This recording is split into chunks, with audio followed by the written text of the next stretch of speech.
introduce yourself? My name is Sanam Ali and I belong from Peshawar.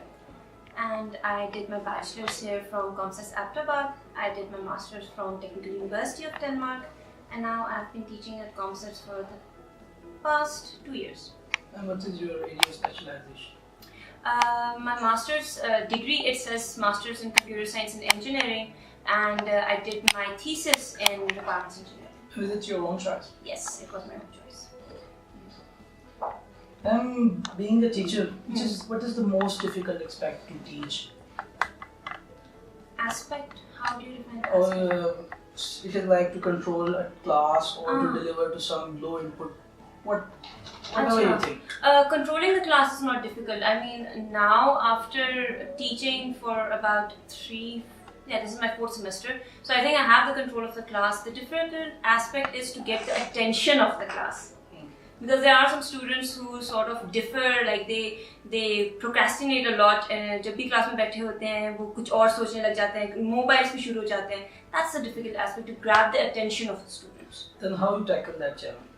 Well, I have a rule: no mobiles allowed in class, strictly. Even when I give like 5 to 10 minutes break, I say no mobiles, because that break is for you guys to sort of interact and relax. So rules apply करती हूँ, हो जाता है. It means you're strict in rules. Yeah, I do follow the rules. And as I see, you're also a student of Comsats and you're also a teacher of Comsats. So you fill the gap of both the fields. So how you see the future of computer science department?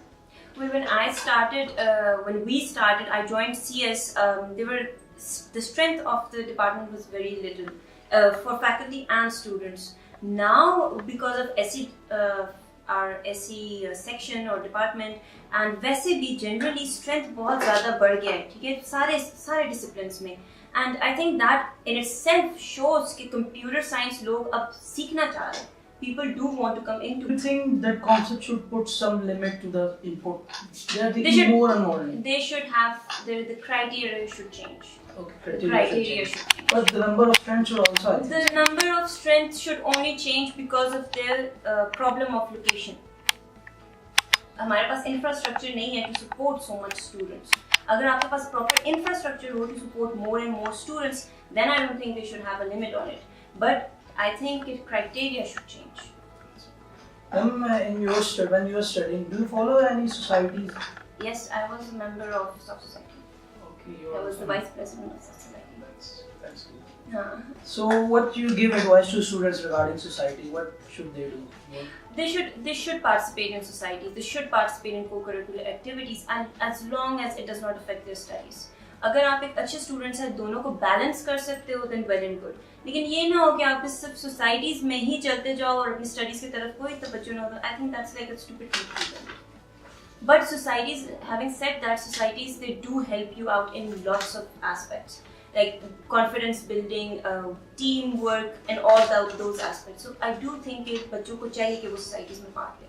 You said that they teach you the professional behavior. Yeah. Communication skills भी आपके बढ़ जाते हैं. And how does you feel when you see your student playing same trick with you, which once you have played with your teacher? As I said, I followed by the rules. I wasn't as kind of a student के जो rules को bend करे और tricks play करे teachers पे. अगर I'm being very honest, assignment की deadline है तो मैं assignment उसी दिन पे submit कराती थी. Like it wasn't as if ma'am खैर छोड़ दे. So no, I don't accept it.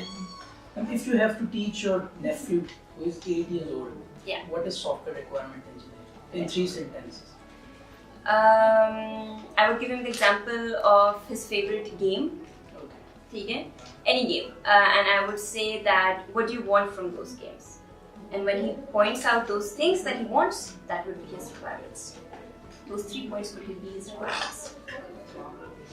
And if you see a class that do not give good presentation, quizzes, assignments, what technique will you apply with them? Although you are delivering him a good lecture, their response during the class is very good. You are satisfied with each and everything, blah blah. But when you see the quizzes, the assignments, exams, they are not satisfactory. One thing that I do is I always take feedback from them. I take feedback from my students during the session. So I ask them what problem they're having. अगर वो कह रहे हैं कि जी lectures जो हैं उसमें मसला आ रहा है, लेक्चर नोट्स में मसला आ रहा है, प्रैक्टिकल एस्पेक्ट हमें इस चीज़ के नहीं लग रहा है, so I try to focus on those things. That is one thing I try to do. So I think taking feedback during the session rather than just having it at the end of the session is one way to tackle it.